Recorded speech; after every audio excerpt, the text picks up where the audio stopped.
In compiling their 1936 book, True Ghost Stories, the authors received accounts of eerie occurrences in pre-revolutionary Russia. Here are two of them. The Stairless Tower.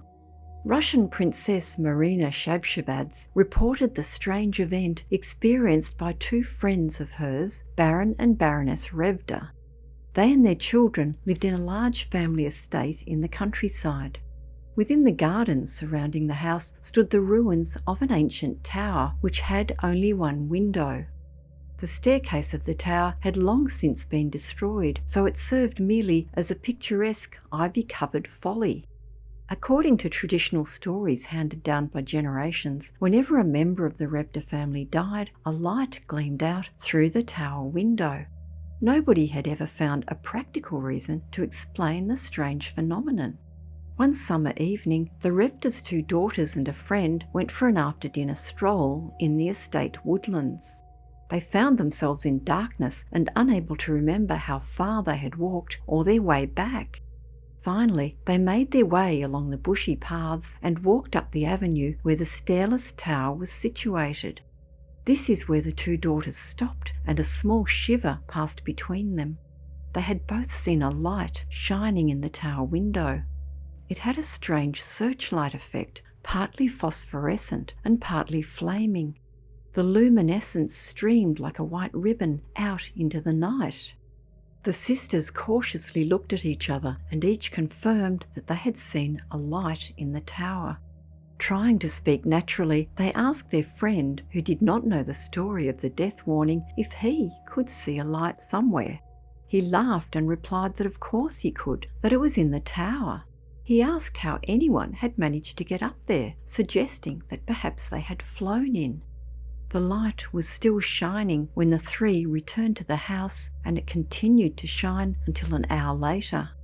That was when Baron Revka received a telephone call informing him of the tragic news, the sudden death of his eldest son.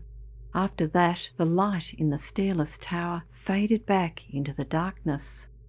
3 Premonitions. Princess Marina also shared a true family record with the English paranormal researchers.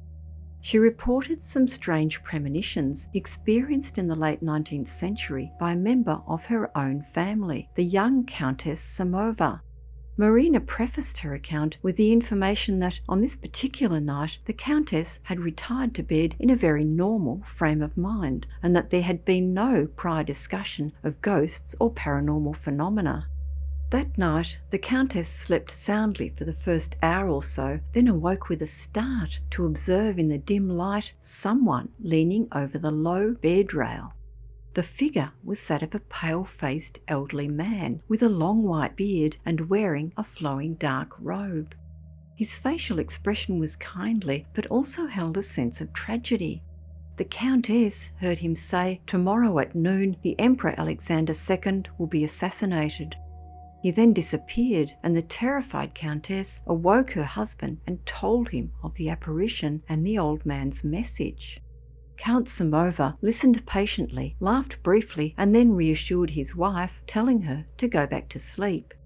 Countess Samova wanted to go back to sleep, but later reported that her waking vision appeared 2 more times during the night. Each time the sombre old man reiterated his warning of the approaching assassination of the Emperor.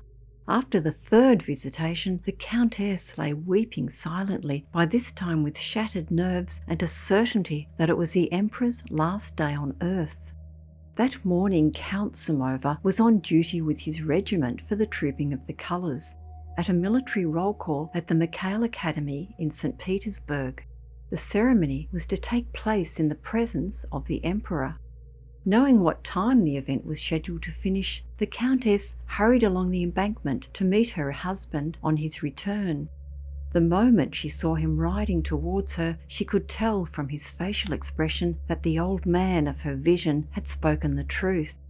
Struggling to maintain his soldier's self-control, the Count quietly told her that she was right. The Emperor had indeed been assassinated.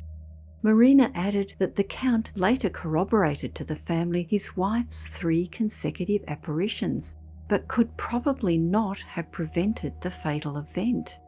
It was doubtful if anyone in his entourage would have listened to his account of the waking visions, let alone believed the warning and made changes to the ceremonial arrangements. As with many cases of supernatural manifestations, the real reason often remains unexplained.